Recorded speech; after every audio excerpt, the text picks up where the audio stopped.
dan puji Dia, sembah puji Dia, sembah puji Dia, Sang Raja.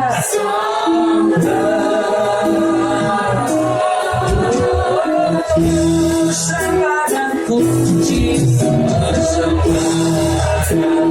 puji, kami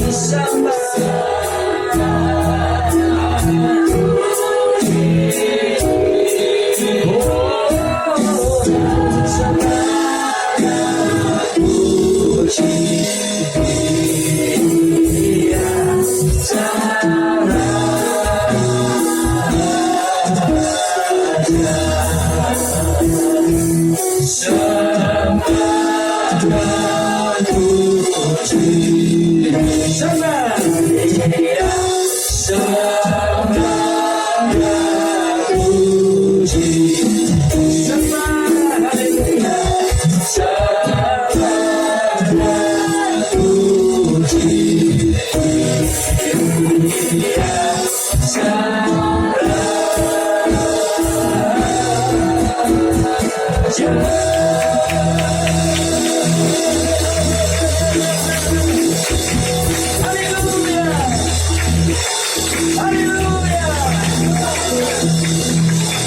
datanglah kerajaan-Mu, dan jadilah kehendak-Mu atas setiap kami di bumi ini seperti di sorga. Nyatakan diri-Mu lewat firman-Mu, karena firman-Mu itu ya dan amin. Firman-Mu pelita bagi kaki kami serta terang bagi jalan kami. Firman-Mu yang bila kami renungkan akan membuat kami bertindak hati-hati sesuai dengan segala yang tertulis di dalamnya, sehingga dengan demikian perjalanan kami akan dibuat Tuhan menjadi berhasil, dibuat Tuhan menjadi beruntung. Kami sungguh percaya langit bumi dan segala kemuliaan yang dibangun manusia tidak kekal dan akan segera berlalu. Tapi satu hal yang pasti, perkataan-Mu, firman-Mu tidak mungkin berlalu, melainkan kekal sampai selama-lamanya. Berfirmanlah ya Tuhan, kami siap mendengarkannya dalam nama di atas segala nama, Raja di atas segala raja, Tuhan kami Yesus Kristus. Katakan sama-sama, amin. Kita berdiri, saya ajak saudara membaca Alkitab bersama-sama. Siapa tahu ada yang sudah seminggu ini nggak baca Alkitab. Siapa tahu. Kita akan melihat saudaraku dalam firman Tuhan dalam slide yang sudah PowerPoint, Ibrani pasal yang ke-6 ayat yang ke-19 dan 20. Kalau saudara suka judul khotbah, judulnya adalah Yesus Jangkar Pengharapan. Haleluya. Khotbah apa sih ya Pak sebetulnya yang paling kuat sebetulnya di masa pandemi seperti ini? Tentunya salah satunya adalah tentang pengharapan. Sebelum baca izinkan saya buka masker. Khotbah kalau pakai ini gelagapan saudara ya, bahasa Ibraninya. Jangan khawatir, saya sudah PCR, makanya saya sudah bisa terbang tadi ke sini. Hasilnya negatif tentunya, dan jangan khawatir lagi, saya sudah booster vaksin ketiga ya. Jadi oke, baca ya, bersuara, jangan dalam hati, berkatakan haleluya. Biasanya udah terlalu sering kita terlalu simpan hati. Oh nggak ada yang ngerti, masih simpan hati sini. Nggak peka saudara ya. Oke, bagus, berarti nggak simpan di sini. Baca sekarang 1, 2, 3. Pengharapan ini adalah saung yang kuat dan aman bagi jiwa kita, yang telah dilabuhkan sampai ke belakang tabir 20, di mana Yesus telah masuk sebagai perintis bagi kita ketika ia menurut peraturan Melkisedek menjadi imam besar sampai selama-lamanya. Berbahagia mereka yang membaca, merenungkan, memperkatakan, lalu kemudian membagikan dan melakukan firman Tuhan dalam hidupnya. Katakan amin. Silakan saudara duduk kembali. Pengharapan dalam bahasa kamus bahasa Indonesia, next slide, itu adalah dari kata dasar harap. Ya. Berarti apa saudaraku pengharapan itu? Memohon, meminta sesuatu. Keyboardis standby ya. Oh, udah ada pesan khusus ya. Pokoknya setiap kali saya kesini pemain musik standby. memohon, meminta supaya keinginannya terjadi, tercapai. Itu kata Kamus Besar Bahasa Indonesia. Tapi saya akan tunjukkan dalam kamus ataupun terjemahan bahasa Yunaninya. Kata pengharapan di sini menggunakan kata Yunani elpis, bukan Elvis, apalagi Elvis Presley ya. Elpis. Kalau Elvis lain. Are you lonesome tonight? Do you miss me tonight? Nah, itu Elvis Presley. Yang ini Elpis. Elpis itu apa sih pengharapan dalam kata Yunani? Elpis adalah, ini saudaraku ya, aspek masa depan dari iman, di mana pengharapan itu menentukan tindakan apa yang kita ambil sejak saat ini. Saya ulangi lagi. Kata pengharapan atau Elpis itu aspek masa depan dari iman yang menentukan, pengharapan itu menentukan tindakan kita sejak saat ini. Nah, saudaraku, kita akan jalan pelan-pelan dalam prinsipnya. Next slide. Prinsip-prinsip. Hal ini kalau bicara prinsip, saudaraku, sesuatu yang baku, sesuatu yang gak bisa berubah, sesuatu yang pasti. Pengharapan itu, kita katakan tadi, pengharapan itu adalah jangkar yang kuat, sauh yang kuat sekali. Makanya saudaraku, hidup harus punya pengharapan. Kalau tidak ada pengharapan, saudaraku, hidup seperti nightmare, mimpi buruk. Tapi saya beritahu kepada saudara, sekalipun masa pandemi seperti ini, keadaan boleh buruk, saya beritahu saudara, bukan berarti Tuhan kecolongan. Tuhan tahu persis bahwa ini diizinkan terjadi. God still in control. Tuhan tetap dalam kendalinya. Tuhan tidak pernah kecolongan. Tapi saya beritahu, Tuhan punya rencana. Seharusnya pandemi corona ini menjadi pelayan bagi kita, untuk kita terus menggenapi rencana Allah nyata di dalam hidup setiap kita. Pandemi corona harus jadi orang percaya sesuatu yang menjadi pelayan bagi dirinya, untuk membawa dia hidup senantiasa sesuai dengan kehendaknya di akhir zaman ini. Saudaraku dikasihi Tuhan, pengharapan untuk jangkar yang kuat. Saya tinggal 13,5 tahun. Pernah tinggal 13,5 tahun merintis jemaat sampai berjemaat bertumbuh di kota Mataram, Pulau Lombok. Dan 3 orang anak saya semua lahir di Pulau Lombok seperti itu. Makanya semuanya satu keluarga doyan pedes-pedes. Namanya aja Chili Island, Pulau Lombok. Nah, saudaraku, karena di sana banyak pulau-pulau yang cantik-cantik. Dan banyak tempat untuk snorkeling, untuk diving, dan fishing, mancing, saudaraku. Jemaat ada yang punya motorboat, dan saya sering diajak mancing. Kalau sudah menemukan rumah ikan, saudaraku, yang dilakukan oleh mereka adalah melepaskan jangkarnya, lalu menemukan batu karang sehingga tersangkut dengan batu karang tersebut. Mari saya beritahu saudara, ketika boat tersebut tersangkut jangkarnya dengan batu karang, ombak boleh ada menggoncang, saudaraku. Tahu saya diri nggak apa-apa, Pak? Menggoncang, saudaraku, perahu tersebut. Tapi kami yang di dalam perahu, kami tidak pernah khawatir.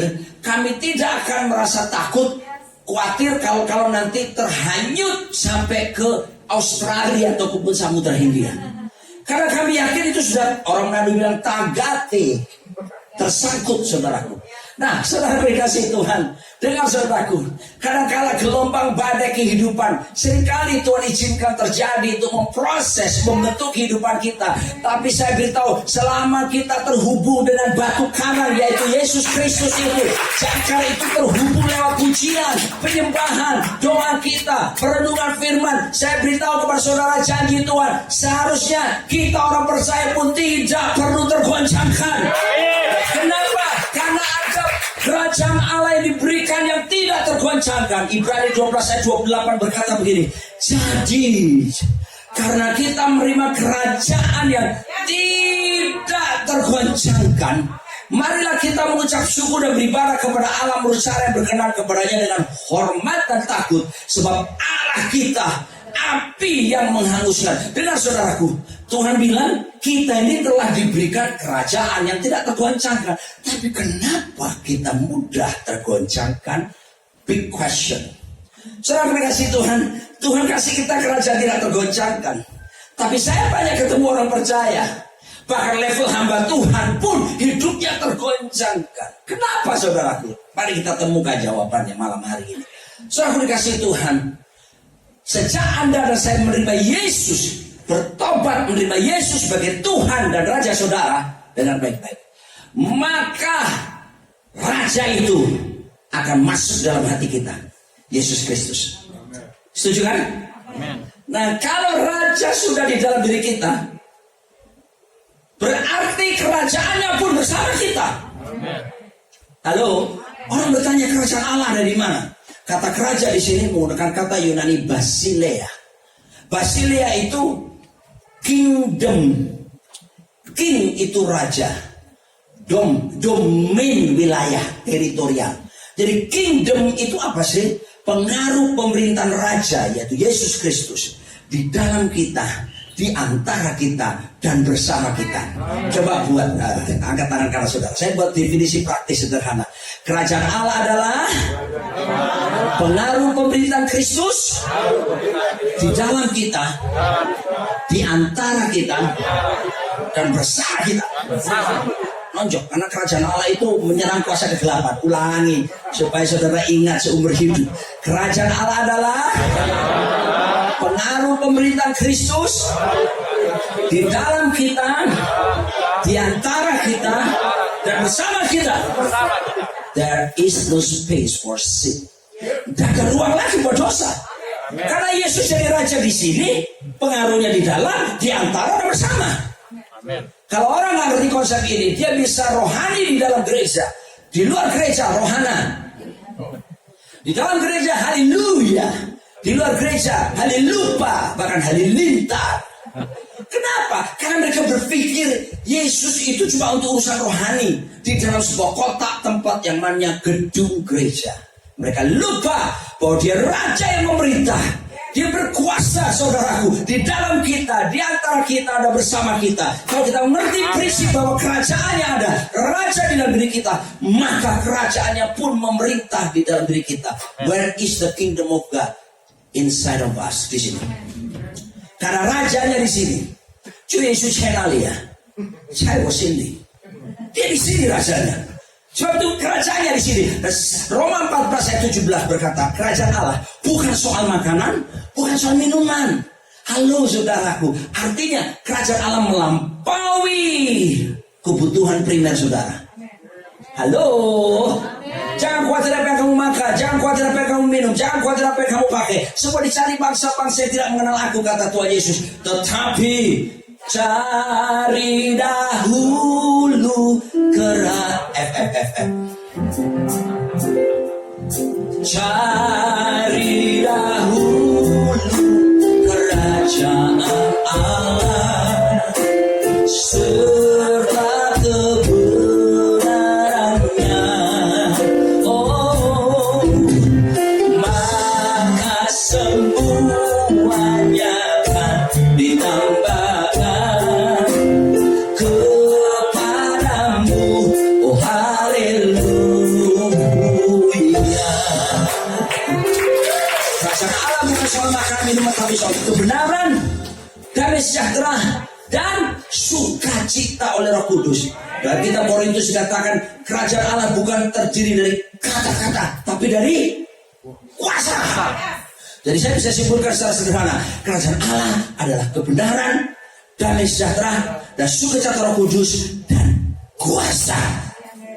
Saya beritahu saudara, semua sudah ada di dalam diri orang percaya. Kenapa tidak bisa termanifestasi? Karena kita tidak mengerti konteks ini, konsep ini. Dan kita tidak pernah mau belajar untuk memanifestasikan keluar kerajaan Allah yang sudah di dalam diri kita. Kita berpikir kerajaan Allah di luar sana. Kerajaan Allah sudah di dalam diri kita. Makanya tugas kita sekarang menyatakan keluar itu saudara kerajaan Allah lewat hidup kita. Saya kasih contoh. Saudara, kerajaan Allah bukan terdiri dari kuasa. Bukan terdiri dari kata-kata, tapi dari kuasa. Oke, Yesus berkata Markus 16 ayat 16, 17, 18, 19. Dia berkata begini, tanda-tanda ini menyertai setiap orang percaya. Siapa orang percaya angkat tangan? Kalau Bapak Ibu yang percaya Yesus sekarang angkat tangan. Jangan turunkan dulu, saya pengen tahu. Oke, Yesus berkata begini, tanda-tanda ini menyertai setiap orang percaya. Pertama berkata, mereka akan mengusir setan-setan di namaku. Siapa yang mengusir setan? Kenapa banyak suruh pendeta? Halo? Alkitab berkata, mereka akan melumpangkan tangan atas orang sakit, kalau orang sakit sembuh. Siapa yang melakukan? Kenapa selalu panggil pendeta? Karena kita sudah terpola terdidik bahwa itu cuma bisa dilakukan oleh mereka yang ada di mimbar. Kita tidak mengerti bahwa sejak kita bertobat terima Yesus, kuasa ada di dalam diri kita. Dan tinggal praktekkan saudaraku. Katakan, halo, roh yang di dalam kita lebih besar dari semua roh yang ada di dunia ini. Iman kita mengalahkan dunia ini. Yang saya katakan, harus tahu siapa saudara. Saudara tahu identitas saudara. Saudara tahu posisi saudara di hadapan Tuhan. Kuasa sudah di sini, Pak. Pergi ke tempat yang toilet yang gelap udah ketakutan. Panggil satu kampung temannya ke toilet. Bagaimana ini saudara? Halo. Dan akhirnya berkata kerajaan Allah itu adalah kebenaran. Selain kuasa tadi, kebenaran kata dipakai di kaiosune dalam kata Yunani, righteousness. Di kaiosune mengandung pengertian right relation. Wah, orang hidup dalam kebenaran itu apa? Hubungannya beres. Pertama, hubungan sama Tuhan harus beres. Tapi akibat hubungan dengan Tuhan beres, membuat hubungan kita dengan sesama menjadi beres. Jangan menyepelekan hubungan. Yesus berkata, kalau kamu pergi beribadah, kamu teringat segala sesuatu dengan saudaramu, ada yang belum beres. Taruh persembahanmu di situ, tinggalkan, berdamai dengan saudaramu, baru kamu beribadah. Orang sekarang nggak pakai gitu. Biarin lo, nggak ada urusan. Yang penting gue cari Tuhan. Oh haleluya, haleluya, ibadahmu sia-sia.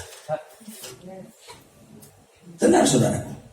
Right relation, hubungan dengan Tuhan itu penting, tapi juga akan memulihkan hubungan dengan sesama kita. Ini prinsip kerajaan. Ini yang harus dilakukan oleh orang percaya. Setelah yang kedua, right position. Posisimu mesti beres sama Tuhan.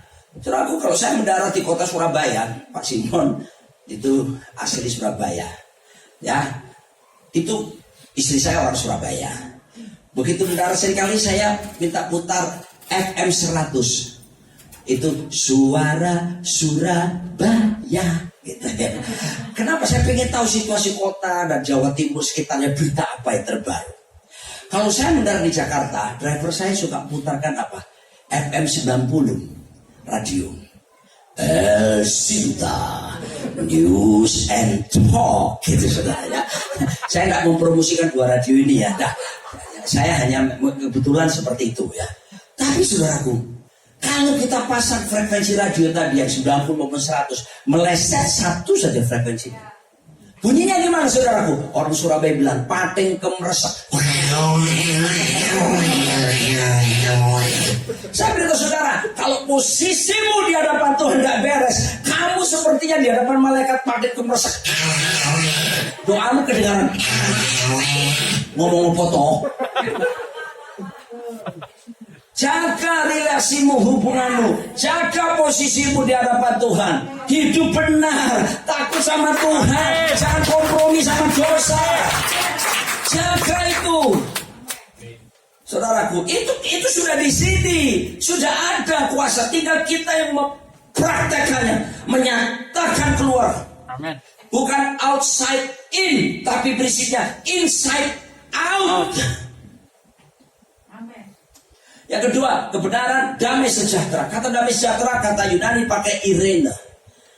Irene itu bukan cuma perasaan senang, perasaan tenang, perasaan lega. Bukan gitu. Irene itu mengandung pengertian di tengah badai gelombang kegoncangan hidup, kamu tetap bisa tenang, percaya, dan menaruh teguh pengharapanmu kepada Tuhan di tengah badai gelombang kehidupan. Makanya Tuhan Yesus waktu ada angin sakal, gelombang keras di Danau Galilea, dia tidur di buritan.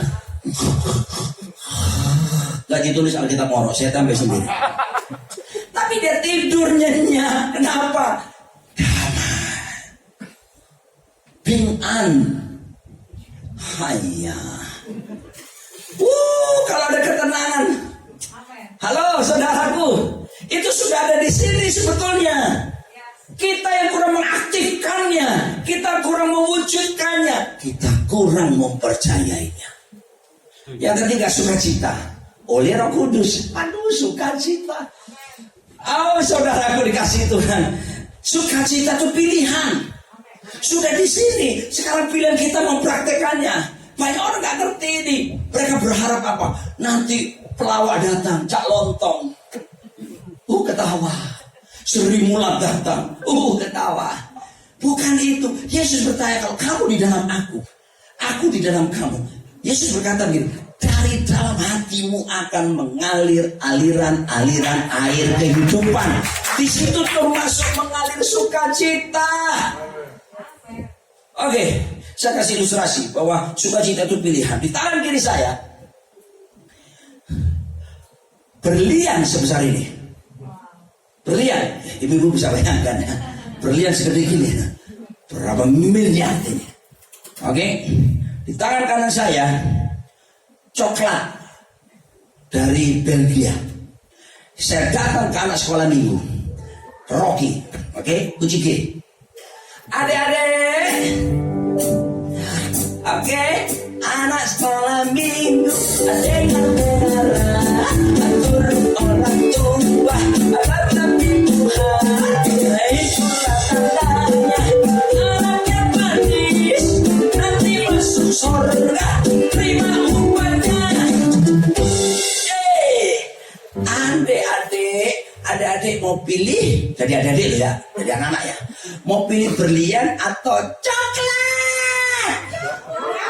Mereka akan berteriak, gak pakai mikir, coklat, karena kemampuan mereka sampai di sana.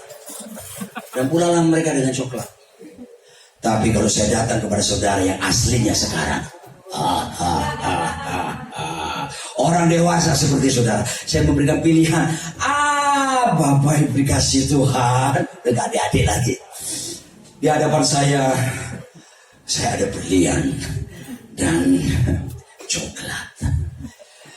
Saya memberikan kebebasan kepada Bapak Ibu untuk memilihnya. Silakan bawa pulang. Ibu, kau orang Batak, kau pilih yang mana? Kau pilih berlian lah. Sama aku pendeta, aku juga pilih berlian. Aku gak perlu berdoa, aku langsung pilih.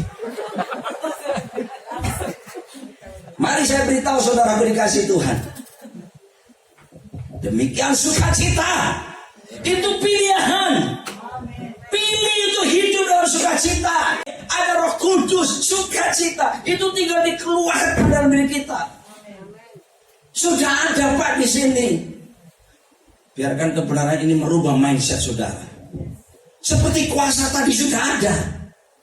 Halo, begitu saya bertobat tahun 87 ini, 34 tahun yang lalu, belum lahir beberapa orang. Ini yang beberapa orang belum lahir 34 tahun lalu. Saya sudah bertobat. Saya masih kuliah di Erlangga, Surabaya. Saya mengambil jurusan akuntansi. Udah bertobat sungguh-sungguh. Saudaraku, saya ngerti ayat itu bahwa ada kuasa. Saya diminta family saya usir setan. Rumahnya itu suka datang keris atau datang sendiri. Dicari tuh ada keris datang. Berapa malam baru kok bunyi keras apa itu? Dicari sudah aku ketemu tombak. Gak ada. Ternyata rumah itu dulu miliknya empu. Empu itu pembuat senjata-senjata itu. Jadi keris bisa terbang, keris bisa jalan, itu bener ada saudara. Itu kuasa kegelapan semuanya. Ketakutanlah mereka. Keluarga ini ketakutan. Mereka dengar Roni kecil itu, maksud saya kecil itu 34 tahun yang lalu ya. Sekarang agak besar perutnya. Roni kecil itu katanya sudah bertobat. Ya ayo dipanggil. Saya sampai datang ke sana. Diminta apa? Ngusir setan. Saya beritahu saudara, dalam pengertian yang sederhana baru bertobat itu. Karena saya mengerti Yohanes 1:12, barang siapa percaya ke Kristus diberi kuasa untuk menjadi anak-anak Allah. Kalau saya percaya itu sudah apa yang saya lakukan. Saya bertindak, saya usir roh jahat, segala roh-roh yang dikirim ke tempat ini, segala kuasa kegelapan. Saya berdoa sendirian sebagai seorang mahasiswa yang baru bertobat, usir setan yang kelihatannya yang menakutkan buat keluarga itu. Demi nama Yesus itu tahun 87 saya beritahu saudara. Dan setelah peristiwa itu sampai hari ini peristiwa keris datang semuanya nggak pernah terjadi lagi. Karena iblis harus lari dan kuasa nama di atas segala nama. Tuhan kita Yesus Kristus. Saya belum sekolah Alkitab waktu itu Pak. Saya belum pendeta waktu itu Pak. Tapi kuasa sudah ada. Sadari malam hari ini kerajaan Allah tidak ada di luar sana. Kalau Yesus rajamu, kerajaannya, kebenaran, damai sejahtera, sukacita dan kuasa sudah ada di dalam dirimu. Sekarang nyatakan bagi dunia. Yang percaya katakan. Kali ini kau kerjakan, hidupmu tidak akan tergoncangkan. Itu masuk firman. Yang kedua, prinsip yang kedua, ada 412 prinsip yang saya akan bagikan. Yang kedua, pengharapan itu aman bagi jiwa kita. Kalau orang punya pengharapan, aman bagi jiwa. Di dalam jiwa ada apa? Pikiran, perasaan, kehendak. Ada 3, perbuatan tidak. Perbuatan itu sudah di tubuhnya. Ada apa? Di dalam jiwa, pikiran, perasaan, kehendak atau kemauan. Saudara tahu, kami kenal Ibu Magda, ya, Magda Luciana Wongso. Ini Pontianak asli. Dia di Jakarta sebagai CEO dari My Family Counseling and Community Center, sebuah pelayanan untuk membangkitkan konselor-konselor dan pelatihan buat mereka. Sudah ada beberapa angkatan.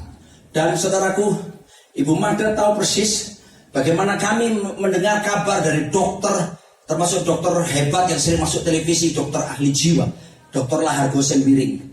Lahargo Kimbaren. Kok ketemu Pak Sembiring saya jadi ngomong Sembiring. Firdaus Sembiring. Haleluya. Maju-maju. Pak Samusir. Horas Pak. Oke. Saudara dikasih Tuhan. Dokter Hargo ini di masa pandemi ini pasiennya meningkat sampai sekitar 200%. Satu hari dia bilang bahkan layanan online maupun on-site pasien sampai 200 orang. Banyak orang stres. Di Semarang 300% perceraian meningkat masa pandemi. Hari-hari ini banyak orang stres. Saudaraku, kalau Anda ngerti prinsip pengharapan dan kerajaan Allah ini, justru di goncangan pandemi seperti ini sekalipun, saya beritahu saudaraku, kita akan tetap tenang. Ada kuasa di dalam Tuhan Yesus Kristus dan pikiran kita akan tetap dijaga. Tapi ada syaratnya. 2 Korintus 10 ayat ke-5 berkata, aku menawan setiap pikiran dan menaklukkannya di bawah Kristus. Pikiran ini tidak boleh dibiarkan liar. Saudara mesti hentikan pikiran kotor, pikiran najis, pikiran jahat, pikiran dosa. Jangan dibiarkan ngawur. Jangan bayangin yang bukan. Jangan biar itu harus di-stop. Sebab Alkitab berkata, for as a man thinketh in his heart, so is he. Apa yang dipikirkan seseorang demikian ia. Artinya, you are what you think. Saudara akan jadi seperti yang Anda pikirkan. Anda duduk hari ini, Anda hidup sampai hari ini merupakan produk dari pikiranmu di masa lalu. Jadi hati-hati gunakan pikiran saudara. Begitu lihat tolak itu, caranya gimana? Katakan darah Yesus. Nah, saudara, saya ini lakukan sampai hari ini. Saya pendeta Roni Daud Simeon, saya tetap laki-laki normal. Kalau ada wanita cantik lewat, apalagi seksi, mata saya masih bisa melihat. Masih masuk. Masih merasa cepat beres. Itu mencerminkan apa yang ada di dalam dirinya. Makanya hati-hati Bu Nova. Jaga penampilanmu. Nah, Yesus berkata, jikalau seorang pria memandang seorang wanita, memandang, dosa enggak? Cakep, ini cantik ya. Saya pun pendeta saya ngaku, karena saya bisa di airport duduk gini, ada wanita cantik, saya masih, cantik ya. Saya nggak begini, darah Yesus. Tolak. Usir. Apalagi enggak, saya lihat. Jujur, saya pendeta, saya lihat. Ada gadis cantik lewat, saya bilang, oh cantik. Tapi saya berhenti sampai di situ. Karena Yesus berkata kalau cuma melihat nggak berdosa, tapi menginginkannya. Oh Tuhan, nanti malam berurusan sama Bu Nova. Ngana di situ bilang juga diam cuma mana bilang gitu. Itu cuma sama sumuti tahu. Saudaraku dikasih Tuhan. Kenapa kita menginginkan? Biasanya pria-pria. Ini sebelum saya mengalami yang hidup benar ini ya, itu selalu dipikirkannya macam-macam. Pikiran kita jalan. Akhirnya mata kita bisa gini seragam. Kero ketemu gitu. Karena kita menginginkan yang najis, yang kotor. Berapa banyak saudaraku pelan-pelan di mimbar pun nyanyi penyembahan, tapi pikirannya masih najis. Terikat dengan pornografi. Bukan di sini, saya cerita di Kutub Utara, bikin pedalamannya. Dia dalam gua-gua TV curang 500 meter perempat jalan dan pintu. Kenapa bisa seperti itu, saudaraku? Tidak mengerti prinsip ini. Saudaraku mesti belajar, tundukkan pikiranmu dengan pikiran Kristus. Caranya gimana? Saudaraku, pertama, katakan darah Yesus. Darah Yesus itu ampuh. Ini saya praktekkan 20 tahun lebih dalam perjalanan hidup saya, dan ini menolong saya. Begitu saya ngomong darah Yesus, pikirannya macam-macam, bukan berhenti. Itu kayak lampu kita matikan. Gitu. Tapi jangan berhenti di darah Yesus toh. Saudara lawan itu, saudaraku. Hal-hal yang tidak benar itu, saudara lawan dengan apa? Perkatakan firman, spoken word. Seperti Yesus waktu dicoba iblis yang dikalahkan. Kenapa? Yesus memperkatakan firman. Waktu dia disuruh merubah batu menjadi roti, dia bilang gini, it is written, ada tertulis, manusia hidup bukan dari roti saja, tapi setiap firman yang keluar dari mulut Allah.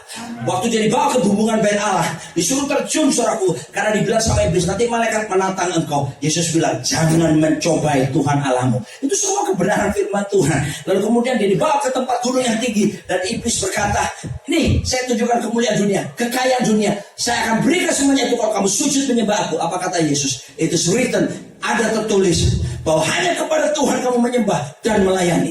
Yesus lawan misil, serangan, roket-roket daripada iblis itu dengan perkataan firman. Saudaraku dikasih Tuhan, makanya harus kuat firman. Saudara harus baca Alkitab, merenungkan. Ketika ada godaan, pikiran yang bukan-bukan, saudara berkata darah Yesus itu stop. Harus saudara lawan dia. Ketika ada pikiran najis datang kepada saya, kalau melihat seorang cewek cantik, saudara, yang saya katakan begini, Roni ingat, saya katakan darah Yesus. Lalu saya berkata begini, Roni ingat, tubuhmu bait Allah, Roh Kudus diam di dalam kamu.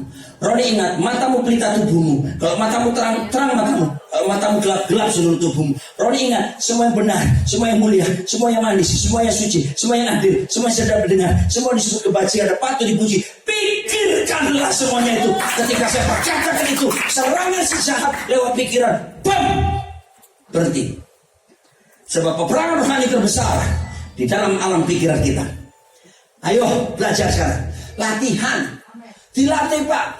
1 Timotius 4 ayat 7 berkata, latihlah dirimu beribadah. Kata latihlah dirimu beribadah itu bukan ibadah kebaktian begini. Ibadah di situ kata Yunani pakai eusebeia. Kata eusebeia itu godliness. Artinya keserupaan Kristus. Jadi supaya menjadi serupa seperti Kristus, latihan Pak. Kata latihan itu kata Yunani gymnazo. Di bahasa Inggris gimnastik. Kalau bahasa akar katanya gym, tempat latihan, fitness center. Itu tempat latihan. Maaf ya, dulu waktu saya kuliah ibu, six pack. Dulu. Sekarang one big pack. And also the whole pack. Tapi gini, ya, kalau seandainya saya ditemani seorang instruktur fitness, saya latihan tiap hari, disiplin tiap hari, dilatih, latihan terus. Kira-kira saya bisa kembali six pack nggak? Bisa. Walaupun butuh waktu dan kerja keras. Sama saudara, kalau ada latihan, maka akibat latihan jadi kebiasaan. Kalau sudah kebiasaan terus konsisten melakukan, maka jadi budaya. Saya ulangi, dari latihan maka jadi kebiasaan. Dari kebiasaan akhirnya jadi budaya. Budaya adalah segala sesuatu yang kita lakukan dengan tanpa berpikir lagi. Karena apa? Sudah jadi darah daging, sudah jadi gaya hidup. Saya kasih contoh, kunci G. Nyanyi bersama saya. Jawab nyanyian saya. Siap. Oke. Bangun tidur aku terus bagus, tidak lupa habis tadi aku tidur lagi melanjutkan mimpi yang tadi.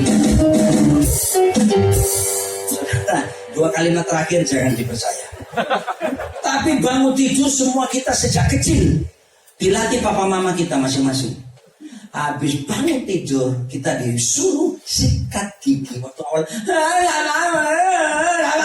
Dilatih terus tiap hari, dilatih terus. Lalu kita sudah besar seperti ini. Kita sudah terbiasa. Apakah ada di antara saudara tadi bangun tidur mikir, ngapainnya? Oh iya, sikat gigi. Aduh. Semua saudara tahu. Butuh latihan kan? Akan jadi kebiasaan kan? Akan jadi budaya kan? Demikian pula melatih pikiran dan perasaan saudara. Kalau kamu tidak pernah latih seperti tadi, bagaimana kamu bisa punya pikiran Kristus? Makanya banyak orang Kristen terus jatuh terus. Karena tidak dilatih. Keserupaan dengan Kristus harus dilatih. Pertama adalah pikiran. Selaraskan pikiran. Yang kedua, perasaan. Filipi 2 ayat 5 berkata, hendaklah dalam hidupmu bersama kamu menaruh pikiran dan perasaan seperti yang terdapat juga di dalam Kristus Yesus. Perasaanmu ini harus diselaraskan, Pak. Kalau enggak, kita ini gampang baper, sensitif, bahkan gampang tersinggung. Sepi, pasti ada sesuatu ini. Kita terlalu mudah dikuasai perasaan pribadi kita, tanpa pernah melatih supaya perasaan Kristus menguasai kita. Perasaan Kristus salah satunya apa? Compassion, belas kasihan. Melihat orang menderita, saudaraku, kita selalu tergeraklah hatinya oleh belas kasihan. Zaman dulu orang kusta mana bisa didekati. Zaman dulu orang kusta nggak boleh, saudaraku, kita bergaul dengan dia. Tapi waktu Yesus ketemu orang kusta, digerakkan belas kasihan. Kitab Lukas menjelaskan apa yang dilakukan Yesus ketemu orang kusta. Disentuhnya di jamahnya. Itu baru compassion. Kalau kita belajar psikologi, kita kenal ke istilah simpati. Kasihannya kamu ya. Aduh, kasihannya kamu. Aduh, kok bisa begitu ya, kasihan. Simpati itu gitu, Pak. Cuma kasihan. Orangnya pulang kita bilang, kasihan deh loh. Tapi kita diajar lebih tinggi, empati. Empati itu seperti kita memakai sepatu orang lain yang dalam penderitaan. Kita mencoba mengerti perasaannya. Orang yang menderita itu empati. Tapi compassion, belas kasihan, lebih tinggi dari empati. Bukan cuma sekedar merasakan, tapi betul bertindak sesuatu seperti Yesus. Itu yang Tuhan inginkan. Makanya saudaraku, kalau orang Kristen tidak pernah melatih ini, ada jiwa yang belum diselamatkan, acuh-acuh dia. Mana pernah berdoa buat jiwa yang terhilang. Orang-orang seperti itu berdoanya buat dirinya, berkati aku, bless me club. Kalau saudara punya spirit of compassion, tiap hari saudara akan berdoa buat jiwa-jiwa. Saudara berdoa buat Hontak, buat Pontianak. Saudara berdoa buat Indonesia, supaya kerajaan Allah ditegakkan di negeri ini. Kalau orang Kristen tidak ada compassion, mana ada yang mau berdoa buat kotanya? Mana ada yang mau berdoa buat bangsa Indonesia? Halo? Karena kita malas melatihnya. Yang ada kita biarkan benci, dendam, marah menguasai kita. Padahal Yesus berkata, kalau ada orang menampar pipi kirimu, serahkan pula pipi kanan. Itu perasaan Kristus, saudara. Kita bilang gak mungkin. Nah, kamu gak mau belajar, kamu gak mau melatih, gak bisa jadi kebiasaan, gak akan pernah bisa jadi budaya. Kamu merasakan berat, kamu jadi kanak-kanak rohani selalu. Jangan bilang gini, ya itu nanti biar Roh Kudus. Tidak. Ada bagian Tuhan, ada bagian saudara. Bagian kita, latihan. Sudah. Tak bisa terus-terusan soal Tuhan. Dewasakan saya dewasa. Kamu tidak pernah melatih. Atmosfernya tidak enak ya. Rasanya tidak enak, penolakan gitu ya.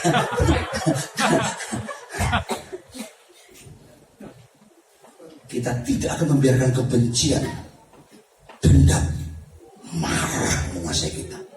Amin. Kita cuma marah kepada hal dosa. Yesus marah kenapa? Bait Allah dijadikan apa?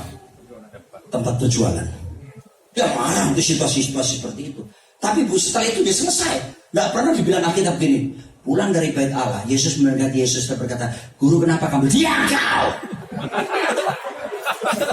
Yesus tidak bilang begitu, tetap biasa lagi. Marahnya di momen itu saja. Nah, ada orang sekarang marah atau apa, terus-terus saja tiap hari. Mau tidur ingat orang itu, kurang ajar. Besok bangun pagi berdoa dia, tapi dia ingat orang itu, kurang ajar. Kemarin selesaikan. Makanya banyak suami sih gampang cerai. Kenapa? Marahnya dibiarkan bermalam. Marahnya. Saya dengan istri saya sudah 29 tahun menikah. Kami komitmen kalau ada perselisihan, pendeta juga manusia. Kita bisa konflik walaupun pendeta, Pak, saya tidak mau tutup-tutupi. Tapi kami sudah janji buat keputusan. Sebelum tidur malam hari harus beres tuntas, tas. Dan malam itu selalu sebelum tidur kami pemberesan. Kalau saya salah minta maaf. Kalau dia salah dia minta maaf. Supaya apa? Besok paginya bangun tidur, bangun mesbah keluarga. Coba kalau nggak beres, besok berdoa sendiri-sendiri. Itu yang terjadi di kutub utara Padang. Di sini nggak ada, Pak, nggak ada yang ngaku, nggak ada bedanya. Terakhir sekarang. Sesuaikan, selaraskan apa? Selain pikiranmu dengan pikiran Kristus, perasaanmu dengan perasaan Kristus. Yang ketiga, ini perlu latihan juga. Kehendakmu dengan kehendak Kristus. Kemauanmu ini lo selaraskan sama kemauannya Tuhan Yesus. Bagaimana saya tahu kehendak Kristus? Saya seringkali pelayan-pelayan seperti ini, banyak orang datang, "Pak Pendeta, berikan nubuatan kepada saya, Pak. Apa kehendak Tuhan buat saya?" Saya juga nggak tahu. Saya bukan dukun. Cari tahu kehendak Tuhan sendiri lewat Alkitab. Alkitab itu berisi kehendak firman. Ngapain saudara mesti tunggu keputusan penglihatan apa? Aduh saudaraku, ngeri sekarang orang-orang Kristen akhir zaman ini, saudaraku. Jadi saya selalu tolak orang-orang yang menanyakan apa kehendak Tuhan buat saya. Cari tahu sendiri. Saya dibenci mungkin. Saya bilang itu pendeta apa? Kalau saya kasih tahu saudaraku, malas dia mencari tahu kehendak Tuhan. Mintanya pendeta terus, makanya banyak pendeta mati muda. Tolak itu Pak Simon. Semuanya kita mau habis rumah baru kemudian tolak usir setan, katanya panggil pendeta. Anjingnya sakit, panggil pendeta. Oh Tuhan Yesus, pendeta juga manusia, perlu istirahat, saudara. Jadi kehendakmu, Rasul Paulus berkata, yang ku kehendaki. Saudara, gini loh, kunci Pak. Waktu Yesus ditanya sama muridnya, "Tuhan, ini makanan sudah ada nih." Dia bilang gini, "Makananku ialah melakukan kehendak Bapa." Itu makanannya melakukan kehendak Bapa. Kenapa Yesus tak pernah jatuh dalam dosa? Dia 100% Allah, tapi 100% manusia. Kenapa? Karena dia melakukan kehendak Bapa. Dia tidak melakukan kehendak dia sendiri. Come on, man. Ini perlu dilatih, Pak, tiap hari. Minta anugerah Tuhan supaya kita bisa melakukan kehendak Tuhan tiap hari. Baca Alkitab tiap hari. Dan yang terakhir sekali. Tadi cuma terakhir sekarang sekali. Next slide. Ada 3 unsur pengharapan. Saya baca saja. Pertama, pengharapan itu ada unsur pertama, expectation. Next slide. Ya ini, Kristus sumber pengharapan kita. Tuh. Ya, jadi jangan ragu-ragu ya. Daud berkata, "Aku melangkahkan mataku ke gunung-gunung, dari manakah datang pertolonganku? Pertolonganku ialah dari Tuhan yang menjadikan langit dan bumi." Saudara, kalau ada apa-apa jangan berpikir orang kaya. Ada apa-apa jangan berpikir serbu orang berpangkat, orang pintar. Anda kecewa. Pertolonganku yang dari Tuhan yang menjadikan langit dan bumi. Dia sumber pengharapan. Kata Bapa dalam bahasa Ibrani Abba. Abba itu artinya source, sumber. Tuhan itu sumber kita, saudara. Bukan orang kaya. Bukan orang berpangkat. Saudara akan kecewa. Saya belajar bersama istri saya. jadikan Tuhan sumber. Saya sebagai gembala di kota Jakarta, Rob, gembala sidang tidak boleh pegang uang. GBI Rob, gembala sidang tidak pegang uang. Yang pegang uang bendahara. Dan bendahara ada beberapa orang. Dan ada laporan keuangan tiap bulan selalu yang harus dilaporkan dan dipertanggungjawabkan. Kami cuma digaji, saya digaji bulanan, tidak pegang uang. Tapi saya bisa mengkuliahkan 3 anak kuliah ke Amerika. Mana mungkin dengan gaji pendeta? Kecuali sumbernya membukakan Tuhan. Saya berani ngomong begini karena saya mengalami. Saya tidak bergantung karena gaji. Capek deh saudaraku berharap PK. Banyak pendeta mengharapkan PK. Akhirnya dia bergantung kepada PK. Dia lupa ada sumber di atas itu. PK itu peninjauan kembali. Kristus jangkar pengharapan, tidak akan pernah mengecewakan. Berharaplah sama Yesus. Chủ Yesus第一，就是缺Yesus第一。Haleluya. Jangan tanya yang lain. Terakhir, paling akhir. Bapak-bapak ya, saya jarang-jarang kesini aja ya. Masih boleh 1-2 menit ibu-ibu? Boleh. Bapak-bapak? Boleh. 5 menit boleh? Boleh. Ih. 1 jam ya Pak? Mana Pak? Samosir. 10 menit boleh? 1 jam katanya. Wah, anda enak, saya capek sebenarnya. Ini udah keringat semua nih. Capek. Pisang goreng menanti. Pengharapan 1. Dengar saudara, pengharapan berisi apa? Expectation. Ada unsurnya apa saudaraku? Itu pengharapan tuh unsur nunggu. Ya, ada sesuatu yang saya nantikan, yang saudara inginkan. You have to wait. Saudara nunggu, nggak bisa kita paksain. Roma 8 ayat 25 berkata, tapi jika kita mengharapkan apa yang tidak kita lagi, kita menantikannya dengan tekun. Begitu tahun lalu, saya nikahkan anak saya, sekarang mereka tinggal di Amerika, dikatakan dokter positif hamil. Maka saya berharap 9 bulan yang akan datang, saya akan ke Amerika mendampingi dia melahirkan. Dan saudaraku, sejak itu saudaraku, saya punya harapan. Saya sudah tanya, dokter bilang, kapan melahirkan? 13 Agustus Papa 2021. 2020 tahun lalu saya sudah berharap, saya sudah mengantisipasi. Oh saudaraku, saya sudah nungguin. Tapi yang kedua ada anticipation. Next. Apa itu saudaraku? Itu berpikir mau mengambil tindakan. Karena udah ngerti saudaraku, itu bakal terjadi. Nggak mungkin tidak terjadi, itu akan terjadi. Saya sudah berpikir, aku mau jadi ngkong, aku mau jadi opung, aku mau jadi mbah, opa. Aku udah pikiran ke sana. Saya sudah berpikir tindakan apa yang akan saya ambil itu supaya terjadi itu. Saya mulai nabung bersama istri saya, ngatur pengeluaran supaya bisa dapatkan tiket, uang saku untuk bisa ke Amerika mendampingi anak saya. Itu diatur mulai manajemen keluarga, manajemen keuangan. Jadi sudah mulai ada tinggal. Karena ada antisipasi, saya akan punya cucu. Apa yang saya lakukan Roma 12:12. Bersuka cita saya dalam pengharapan. Senang, aku mau jadi opa. Aku mau cucu, aku mau punya cucu. Lalu apa? Sabar dalam susah sukarmu. Sabar rek. Jangan dipaksain, saya tidak bisa ngomong sama anak saya. Tirsa, papa sudah anda tahan kok Kang. Sudah 6 bulan, sudah justru dokter kasih lahir Jo, operasi Jo. Gak bisa, saya harus sabar nunggu sampai 9 bulan kan. Sama pengharapan janji Tuhan, mimpi yang saudara tunggu saja, jangan paksa, jangan dorong. Biarkan waktu Tuhan. Baru bertekun dalam doa, kita doa tiap hari supaya lahir sehat Tuhan, bayinya sehat Tuhan. Kami juga ingin ke Amerika Tuhan. Tuhan, aku percaya Kau sumber, Kau menyediakan berkat buat tiket kami, buat uang saku kami. Makanan di Amerika 1 porsi $14. Lu benar saudara, 1 porsi $14. Yang terakhir dari poin tadi, confidence. Kalau ini akan ada rasa percaya diri, pasti akan terjadi. Dan betul saudaraku, Agustus kemarin kami ada di Amerika. Dokter bilang 13 Agustus lahir. Ternyata Tuhan buat maju. Wah, kontraksi lebih cepat. Lahir tanggal 8, bulan 8, hampir jam 8. Orang Mandarin, orang Chinese bilang,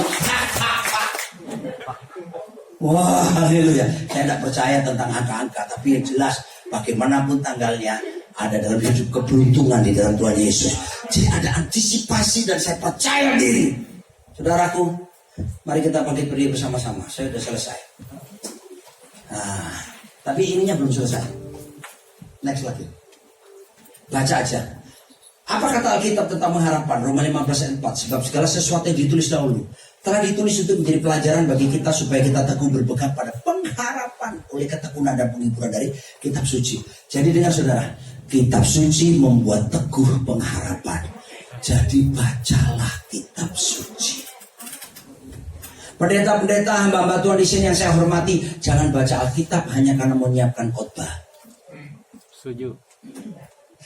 Bacalah Alkitab menjadi bacaan kehidupan. Yang kedua, setiap orang yang menaruh pengharapan itu kepadanya menyucikan diri dalam sama seperti dia yang adalah suci. Pengharapan menjaga hidup suci, hidup kudus.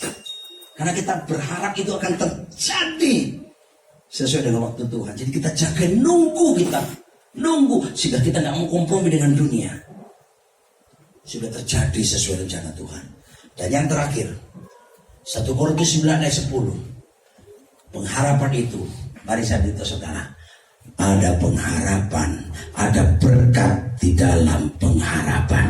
Yang percaya katakan amin. Dan Yesus memberkati Anda dulu, sekarang, bahkan sampai selama-lamanya. Yang percaya berkata amin. Saya panggil Ibu Virgi memuji Tuhan dan berdoa ya. Berdoa.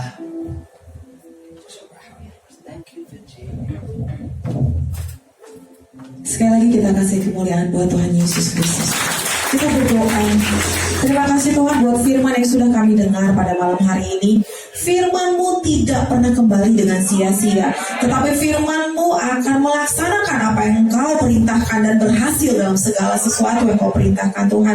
Kami percaya pada malam hari ini kami disembuhkan, diubahkan, dipulihkan lewat firman-Mu Tuhan. Pakai hamba-Mu Bapak Pendeta Dr. Roni Daud Simeon lebih dahsyat lagi Tuhan. Seluruh keluarga pelayanannya diberkati oleh Tuhan. Dan malam hari ini kami bersuka cita untuk memberi Tuhan, karena kami tahu terlebih bahagia memberi daripada menerima. Tuhan memberkati semua pemberian pada malam hari ini untuk dipakai buat pekerjaan Tuhan yang luar biasa di Rock Pontianak ini. Dalam nama Yesus yang siap memberi, sama-sama katakan amin.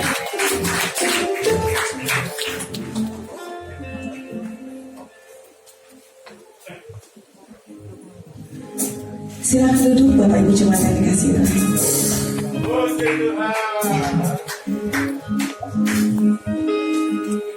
I love you Lord, for your mercy never failed me. All my days I've been held in your hands.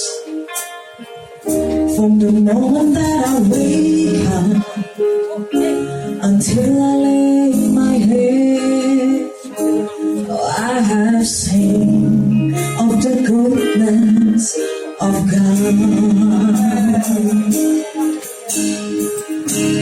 All my life you have been faithful, and all my life you have been so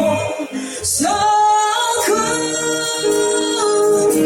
With every breath that I am able, oh, I have seen of the goodness of God.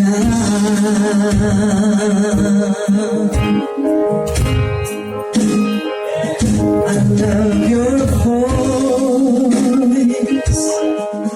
You have led to the fire in darkest night. You are close like no other.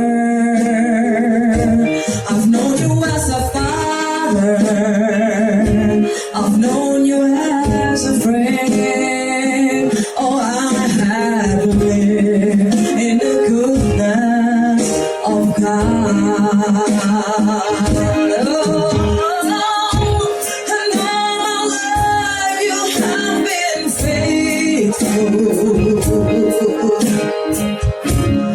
all my life, you have been so, so good.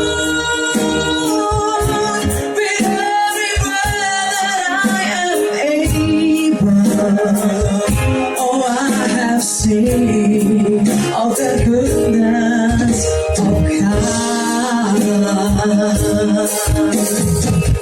Your goodness is running after, it's running after me. Your goodness is running after, it's running after me. With my life laid down, I surrender now. I give you everything. Your goodness is running after, it's running after me.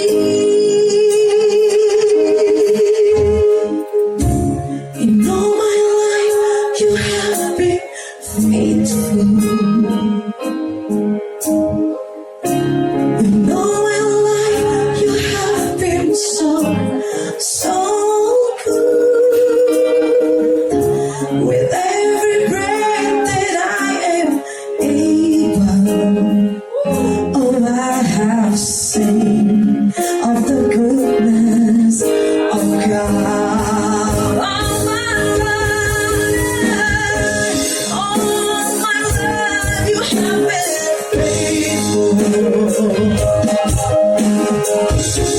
In all my life, you have been so, so good. With every breath that I am able, oh, I have seen of the goodness of God.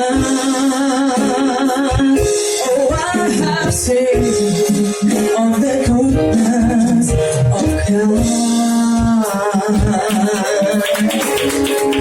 Haleluya. Shalom saudara yang terkasih. Katanya gak kenal maka gak sayang.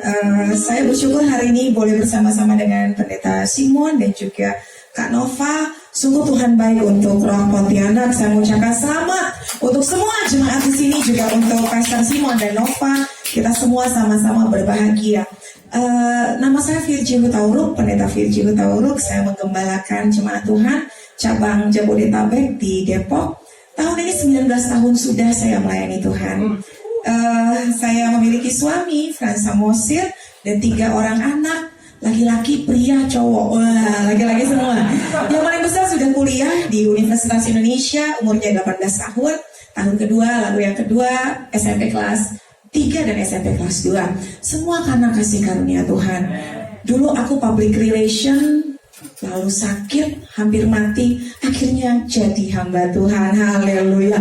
Tuhan itu baik. Nah, karena kebaikan Tuhan, saya mau angkat satu pujian. Lagu ini saya tulis ada di album kedua, nanti saudara boleh lihat di YouTube. Kusaksikan Engkau baik ya Tuhanku. Saya tulis lagu ini ketika waktu anak saya umur 3 tahun yang paling kecil. Kita jalan-jalan ke mall, Pondok Indah Mall. Lalu pas mau pulang, anak saya terjepit eskalator, saudara. Ada banyak kebaikan Tuhan yang bisa kita ceritakan. Tapi lagu ini waktu itu saya ingat, setelah kejadian itu saya tulis lagu ini. Anak saya hari itu, benar-benar biasanya yang terjepit eskalator itu kan diamputasi. Tapi saya hari itu tenang sekali. Tenang sekali, karena saya percaya dalam Tuhan selalu ada pengharapan, betul itu. Tuhan itu baik, apapun hasilnya Tuhan tetap baik. Tuhan gak pernah gak baik, apapun keadaannya, hasilnya bisa kelihatan gak baik, tapi Tuhan tetap selalu baik buat saudara dan saya. Hari itu saya gak melihat apa yang akan terjadi setelah itu. Yang saya percaya saya punya Tuhan yang baik. Saya pegang anak saya gak nangis. Orang terjepit pintu aja, orang bisa nangis ya saudara, terjepit eskalator. Dia gak nangis, umur 3 tahun, Farel anak saya yang paling kecil. Lalu saya pegang dia, saya bilang, Tuhan baik nak. Dan kemudian dia bilang, iya nak. Dengan tenang, gak nangis, dibukalah. Jadi eskalator itu di dalamnya masih ada besi-besi besar. Dibuka dengan linggis. Orang-orang bilang, Bu, pegang anaknya. Iya. Hati-hati Bu, iya. Saya tetap tenang. Saya percaya Tuhan itu selalu baik.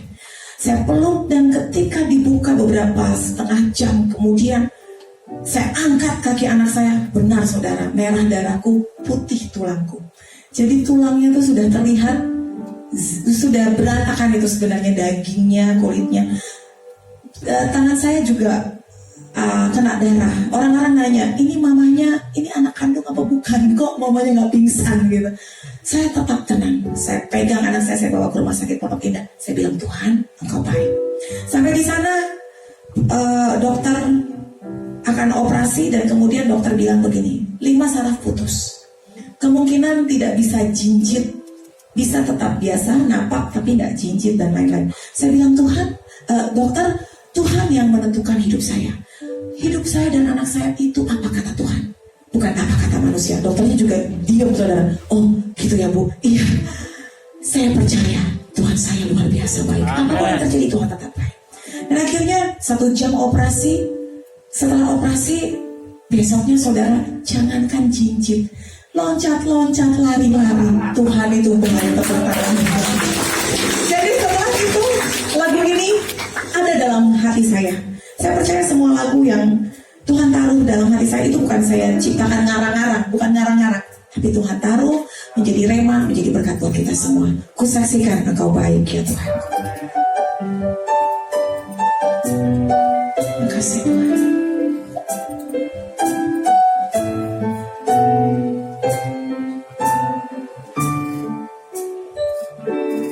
Kau selalu menolong hidupku. Kau topang aku dengan kuasa-Mu. Kau memberi kekuatan, Kau memberi kelepasan. Tak pernah Engkau meninggalkanku. Kau jagai seluruh hidupku. Kasih-Mu selalu tersedia bagiku. Kau memberi kelepasan, Kau memberi kemenangan.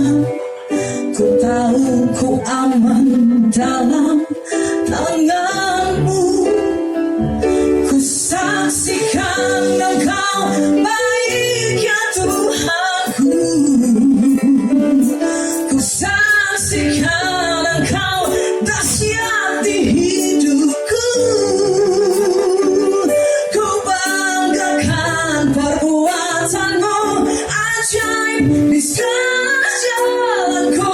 Ku nyatakan Engkau Tuhan dan Rajaku. Kau baik Tuhan.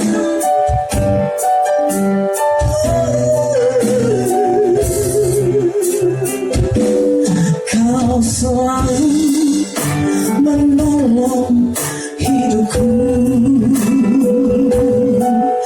Kau topang aku dengan kuasa-Mu. Kau memberi kekuatan, Kau memberi pengharapan. Tak pernah Engkau meninggalkanku. Kau jagai seluruh jalanku.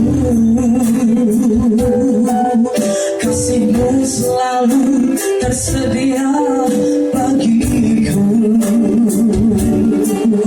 Kau memberi pengharapan, Kau memberi kemenangan. Ku tahu ku aman dalam tangan-Mu. Ku saksikan Engkau baik ya Tuhanku. Ku saksikan Engkau dahsyat di hidupku. Ku banggakan perbuatan-Mu ajaib di segala jalanku. Ku nyatakan Engkau Tuhan dan Rajaku. Sama-sama kita nyanyi ya saudara.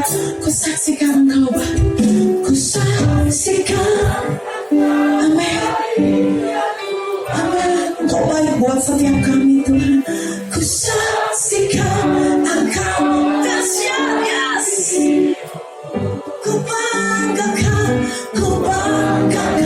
perbuatanmu ajaib di segala jalanku.